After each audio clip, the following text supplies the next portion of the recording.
Antes de empezar, cuando estaba llegando vi que estaban hablando inclusive de regulación de criptomonedas, así que no sé si estamos tan avanzados todos hasta ese punto o si hay gente que nunca ha escuchado blockchain hasta el momento. O sea, si me ayudan alguien, quien no ha escuchado blockchain. Ok, hay bastante.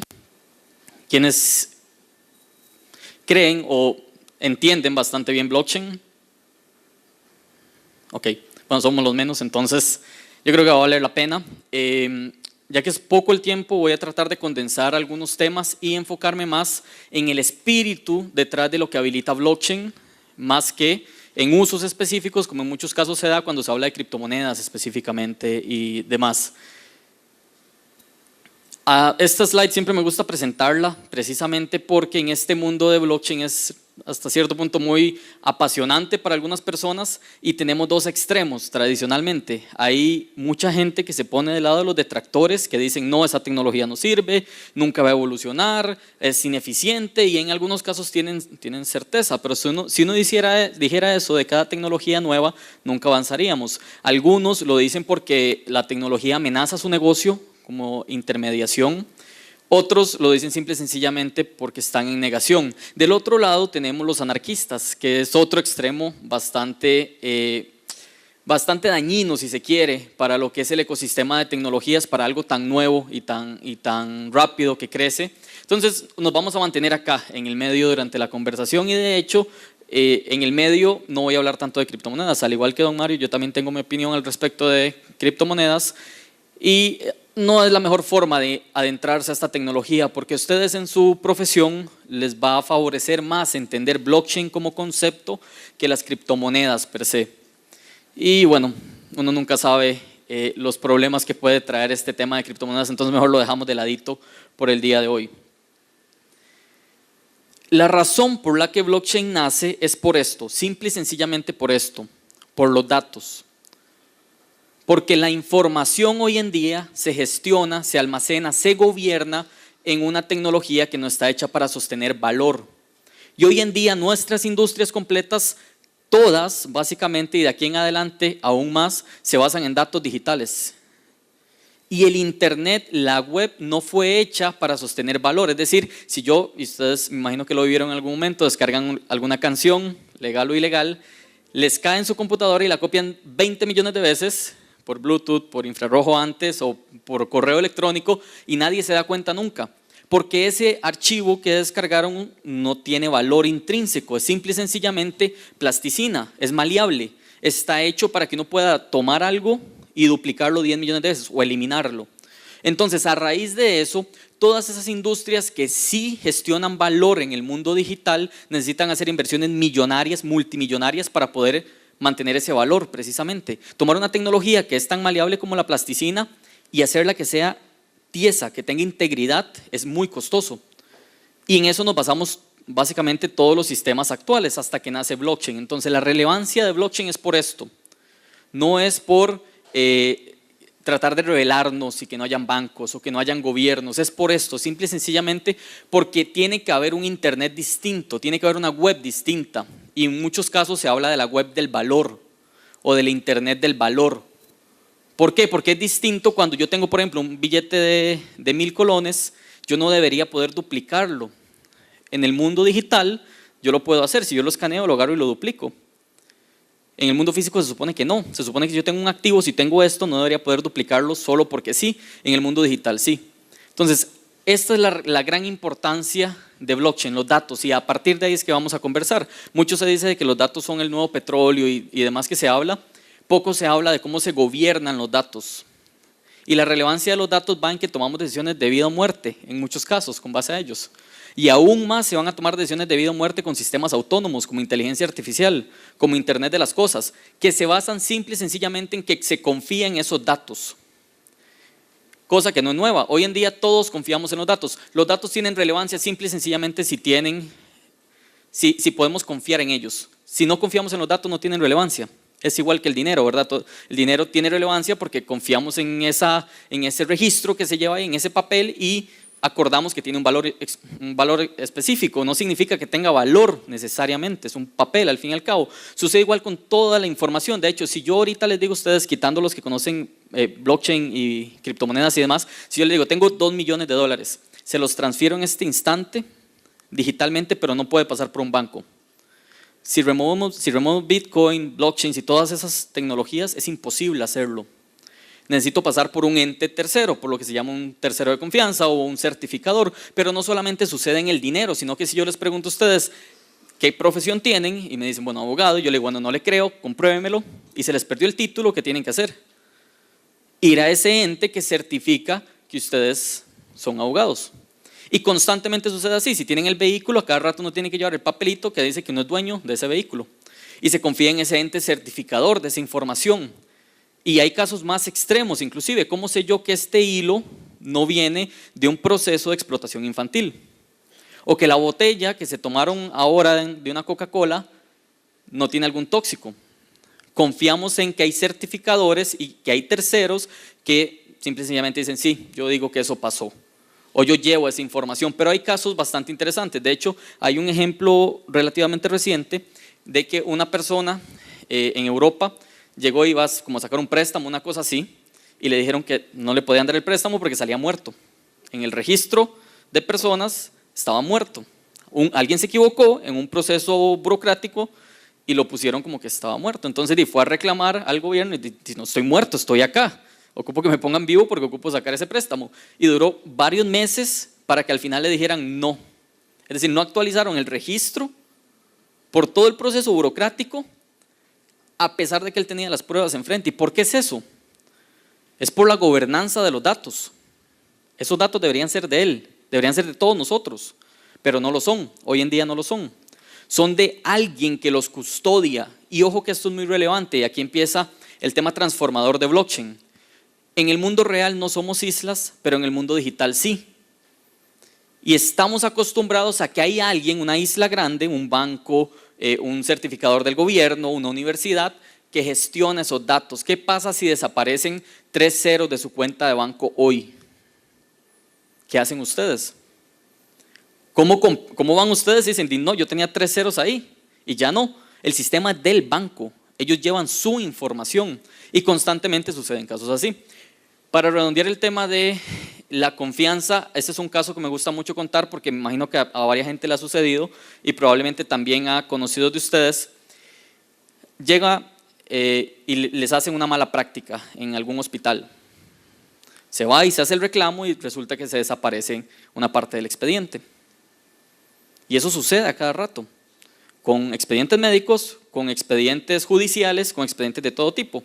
¿Y qué hace uno en ese caso? Legalmente la información del expediente médico en Costa Rica es de la persona, es del paciente, pero contractualmente eso no es cierto.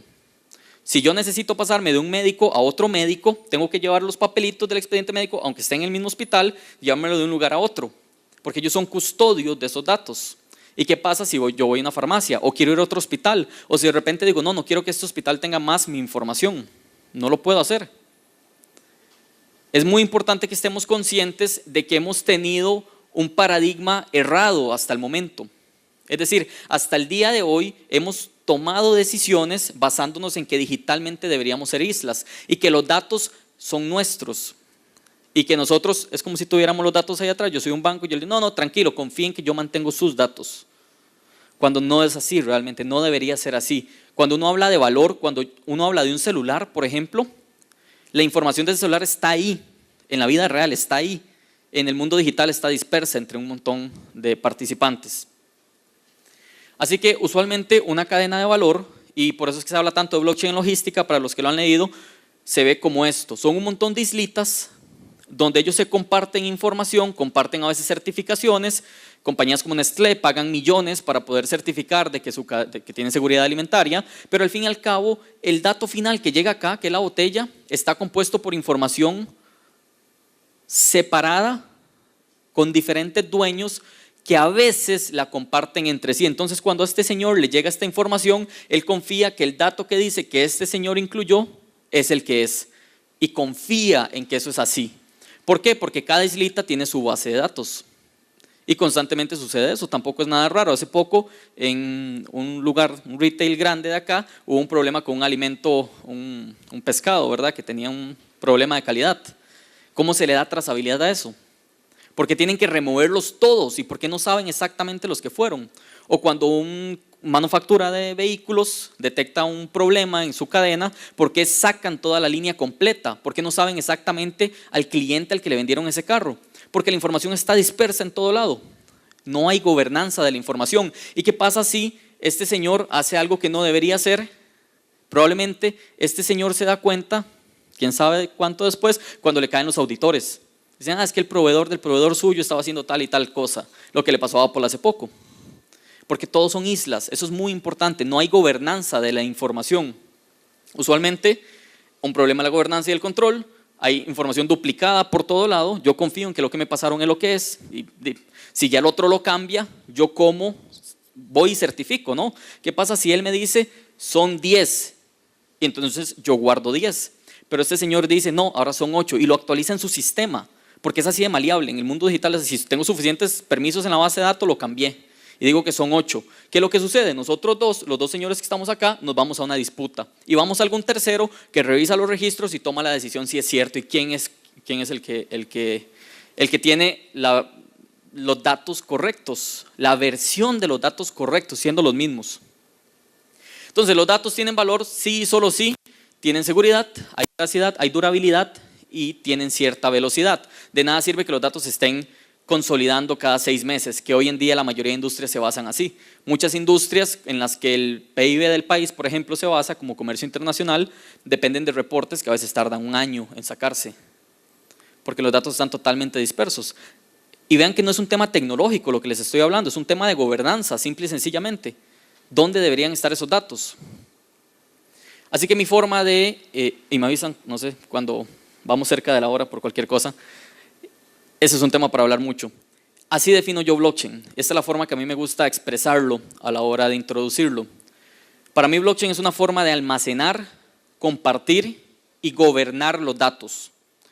¿Qué son esos datos? Lo que queramos. ¿Sí? Esos datos pueden ser un registro contable como son las criptomonedas. Esos datos pueden ser toda la trazabilidad de un producto. Esos datos pueden ser los títulos profesionales, pueden ser los títulos de propiedad, puede ser el registro médico. Pero ¿qué es lo que sucede? Que en blockchain las cosas se ven así, como está esto. Vean lo relevante de la slide anterior, que en la slide anterior la información lo tenía cada uno de estos señores. Aquí no. Ellos se convierten en contribuidores de una información, es decir, la información los trasciende. Si estamos hablando de expediente médico, todos los hospitales contribuyen a la información médica de ustedes, pero no son los dueños. Es decir, hay un solo origen de la verdad de toda esa información donde ellos tienen ciertos permisos sobre la información. Es decir, si hay un montón de hospitales y clínicas, ellos pueden escribir o leer datos según los accesos que ustedes les den a la información. Es muy relevante porque toda la información, por ejemplo, de trazabilidad de este producto viene en un solo lugar, certificado, y la criptografía y la matemática detrás de esto es lo que lo hace tan relevante. Hace que eso sea así. Y matemáticamente se vuelve casi que imposible hackear un sistema de este tipo. Tomaría billones de años, según la teoría. Entonces, en este tipo de modelos, esto es lo importante. Ellos sostienen un tipo de nube, no necesariamente tiene que estar en internet o en Estados Unidos o en Europa, donde uno quiera. Es un tipo de nube que ellos mismos mantienen. Y aquí es lo relevante. Cuando vamos a buscar información acerca de este celular, vamos a un solo lugar, digitalmente hablando. El vehículo que tienen ustedes, ¿cómo saben que de verdad ha tenido los dueños que dice que tiene? ¿Cómo sabe el del seguro que eso es cierto? Eso es costosísimo porque hay un montón de algoritmos de cálculo de riesgo, hay un montón de medidas arancelarias y no arancelarias, hay un montón de impuestos y de costos extra que se van simple y sencillamente en no poder confiar en la información. Pero cuando traemos esto a la mesa, empezamos a ver el mundo de otra manera. Entonces, si ya entendimos, espero, cuál es la relevancia de esto, ahora, ¿cómo es que funciona esto? Voy a tratar de explicarlo de manera resumida para que entiendan la relevancia también tecnológicamente de cómo funciona. hay dos grandes formas en que a mí me gusta separar la explicación de qué es blockchain. Está lo que se llama infraestructura y está lo que se llama la lógica. La infraestructura es, si yo soy un banco y yo les doy un servicio a ustedes, yo tengo una serie de servidores, sea aquí en mi oficina o sea en alguna nube de algún vendor, donde yo les doy un servicio. Pero como yo guardo los datos, yo soy dueño de esos datos, ¿sí? Y sabemos que eso no siempre termina bien. El caso de Cambridge Analytica con Facebook hace poco es un ejemplo claro, donde Facebook llegó a un punto que dijo, tengo tanta información, soy tan relevante que me tengo que autorregular. ¿Por qué? Porque ellos tienen la infraestructura donde está toda la información y por ende tienen todo el control de la información. Eso sucede constantemente así. Esa es la primera parte, la parte infraestructural. La segunda parte es, ahora sí, ¿cuáles son las reglas del negocio que rigen esos datos? Es decir, si yo tengo una cuenta de banco y tengo 100, no puedo transferir 1000. Ese es el tipo de lógica que existe en el segundo tipo. Entonces, hablándolo así, vamos a hablar primero de infraestructura. Está lo que se llaman las infraestructuras públicas y lo que se llaman las infraestructuras privadas. Las infraestructuras públicas, de este lado están los bitcoins, los ethereum, todas las cosas que están públicas usualmente, que son redes abiertas, donde la gente es pseudoanónima, es decir, no se tiene que identificar, están allá. ¿Cómo funciona? Básicamente es un montón de gente, como si todos nosotros nos pusiéramos de acuerdo, generamos una red acá, ponemos nuestra computadora a correr un softwarecito que hace como si tuviéramos un cerebro conjunto entre todos, como una computadora distribuida. Es decir, todas ellas llegan, se conectan con unas reglas y se aseguran de que se convierta en una plataforma para que ahí estén los datos, ¿sí?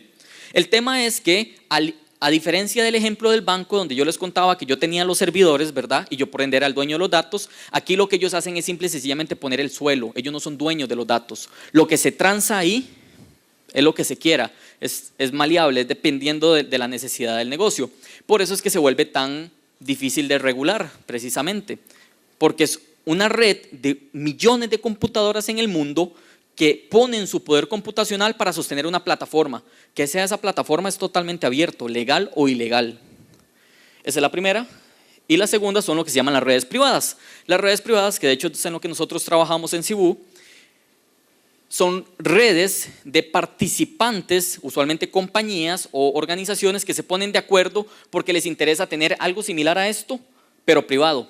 Es decir, que el resto del mundo no tenga acceso a esa información, siguen las mismas reglas. Todos nos ponemos de acuerdo en una serie de definiciones de negocio, ponemos nuestro poder computacional, es decir, nuestros centros de datos y hacemos un cerebro compartido, pero permisionado. Es decir, puede que sean solo 10 bancos poniéndose de acuerdo en que esos datos van a estar ahí. O pueden ser las instituciones de salud del país que dicen el registro médico se va a mantener, va a trascender la gobernanza nuestra de la información y va a estar en otro lugar, donde vamos a empoderar al usuario final de que él sea el que ponga las reglas de cómo comparte esa información. Estas redes privadas tradicionalmente se ven así, son participantes nombrados. Por eso es que la regulación es totalmente distinta. Acá la regulación entra más en temas geopolíticos y temas de políticas monetarias y criptomonedas y todo ese tema. Acá entra más en temas de gestión de datos, protección de datos y cómo se administra esa información. En estas redes tienden a ser redes específicas. Por ejemplo, si todas las aseguradoras del país quisieran compartir sus listas negras con algunas reglas específicas, ¿qué es lo que hacen? Ellas 5 o 6 se ponen de acuerdo, montan esa infraestructura, ponen las reglas claras y echan a andar la red. Esa es la primera parte. Y la segunda parte es lo que se llama la lógica o los contratos inteligentes, que ahorita mi compañero Uriel les va a detallar un poquito más al respecto de qué son los contratos inteligentes. La forma en que a mí me gusta resumir este tema es que se ven como un tipo de gatekeeper, como un tipo de protector de la información. De hecho, para explicarles bien y resumir, para ir cerrando cómo es que se ve una blockchain, imagínense que todos nosotros decidimos estar en una blockchain. Perdón, te estoy dando la espalda desde hace rato. Todos nosotros decidimos estar en una blockchain en este momento, ¿sí? Entonces, ponemos una mesa en el centro y todos nos ponemos alrededor y la sostenemos con las manos. Esa mesa que estamos sosteniendo es la blockchain. De tal forma de que si yo soy un participante que quiero hacer algo ilegal en esa mesa que todos estamos viendo, no lo puedo hacer porque toda la tenemos sostenida con las manos. Es decir, aunque yo fuera muy fuerte económicamente hablando y la trato de tambalear, todo la están sosteniendo, ¿sí? Esa es la blockchain, la mesa. Lo que viene ahora son los datos, los activos. Es como si yo llegara en esa mesa imaginaria que tenemos y pongo este celular en esa mesa. Cuando yo hice este movimiento, todos ustedes vieron que yo lo hice. Y estamos acordando que este celular digital, esta representación digital del celular que está en esta mesa imaginaria, es la versión de los datos. Porque ¿qué es lo que pasa? Si yo lo pongo acá y lo trato de duplicar, que digitalmente igual se va a poder hacer, ¿qué hacen ustedes? Ustedes están en la mesa, entonces me dicen no deberías poder duplicar esto, no es acorde a lo que se supone que se hace con este activo. ¿Y cómo se regula eso? Con los contratos inteligentes, que es este último punto. Los contratos inteligentes se le ponen encima de este activo y definen las reglas. Entonces, ¿cómo pueden ser las reglas de un activo como este? Las reglas pueden ser un contrato inteligente que tiene dos cláusulas, al fin y al cabo eso es código de programación, que definen dos cosas nada más. Este celular, este activo, puede tener un dueño a la vez, esa es la primera regla, y la segunda regla, la segunda cláusula es: este activo solo lo puede transferir el dueño a otro participante de la red.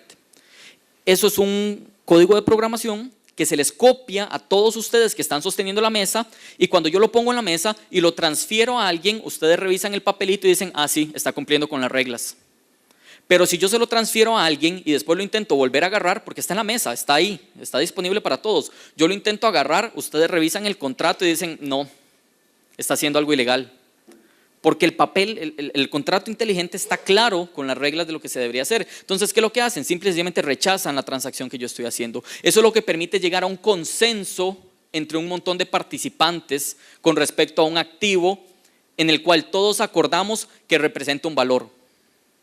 Y tomamos decisiones económicas, legales, a veces de vida, con respecto a ese acuerdo, a ese consenso que llegamos en que esa representación digital, esa mesa, es la única versión de esa información. Y nuevamente, puede ser un celular, puede ser un contenedor, puede ser su expediente médico, puede ser lo que sea. Eso es una blockchain. Y por eso es que tiene tantas implicaciones. Cuando se habla de que es revolucionario, no es por Bitcoin. De repente a mucha gente le está ayudando las criptomonedas. Pero realmente el beneficio que va a tener esto y la transformación que va a tener esto para todas las industrias, incluida la de ustedes, es bastante amplia. Muchísimas gracias.